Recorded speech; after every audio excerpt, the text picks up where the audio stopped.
ராமேஸ்வரத்தில் இருந்து மீன்பிடிக்க சென்ற 22 மீனவர்களை இலங்கை கடற்படையினர் கைது செய்து சிறையில் அடைத்ததை கண்டித்து மீனவர்கள் காலவரையற்ற வேலை நிறுத்த போராட்டத்தில் ஈடுபட்டுள்ளனர்.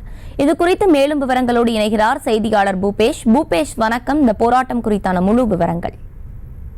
நிச்சயமாக மீன்பிடி தடைக்காலம் முடிந்து மீனவர்கள் மீன் பிடிப்பதற்காக தங்களுடைய அனுமதி சீட்டை வாங்கிக் கொண்டு 400க்கும் மேற்பட்ட விசைப்படகுகளில் நேற்று 2வது கடலுக்கு மீன் பிடிக்க சென்ற போது ராமேஸ்வரத்தை சேர்ந்த 22 மீனவர்கள் எல்லை தாண்டி மீன் பிடித்ததாக கூறி நெடுந்தீவு அருகே இலங்கை கடற்படையினர் அவர்களை கைது செய்துள்ளனர். தொடர்ச்சியாக ராமேஸ்வரம், பாம்பன் உள்ளிட்ட பகுதியிலிருந்து தங்களுடைய வாழ்வாதாரத்திற்காக மீன் பிடிக்க செல்லக்கூடிய அந்த மீனவர்களை தொடர்ந்து கைது செய்து அவர்களுடைய படகுகளை மற்றும் உடைமைகளை அங்கு பறிமுதல் செய்து அட்டூழியத்தில் ஈடுபடுவது என்பது தொடர் வேலையாக நிகழ்ந்து வருகிறது.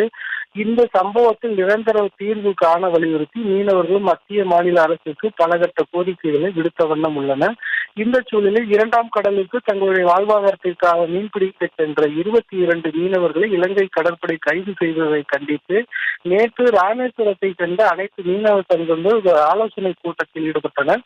அந்த கூட்டத்தில் 2வது கடலுக்கு மீன் பிடிக்க சென்ற அந்த 22 மீனவர்களை விடுதலை செய்ய இலங்கை அரசை உடனடியாக வலியுறுத்தி அவர்களை நீக்க வேண்டும் என கோரிக்கை வைத்து காலவரையற்ற வேலை நிறுத்த போராட்டத்தில் ஈடுபட இருப்பதாக அவர்கள் அறிவித்தனர். அதன் அடிப்படையில் இன்று மீனவர்கள் 800க்கும் மேற்பட்ட விசைப்படகுகளில் மீன் பிடிக்க செல்லாமல் இன்று முதல் தங்களுடைய வேலை நிறுத்த போராட்டத்தை துவங்கியுள்ளனர். இதன் காரணமாக ராமேஸ்வரத்தில் 800க்கும் மேற்பட்ட விசைப்படகுகள் நங்கூரமிட்டு நிறுத்தப்பட்டுள்ளன.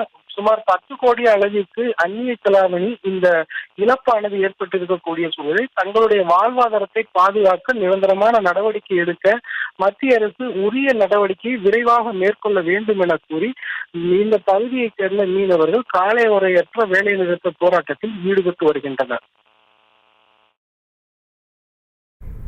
விவரங்களை வழங்கியமைக்கு நன்றி பூபேஷ். செய்திகளை உடனுக்குடனும் துல்லியமாகவும் தெரிந்து கொள்ள சப்ஸ்கிரைப் பண்ணுங்க.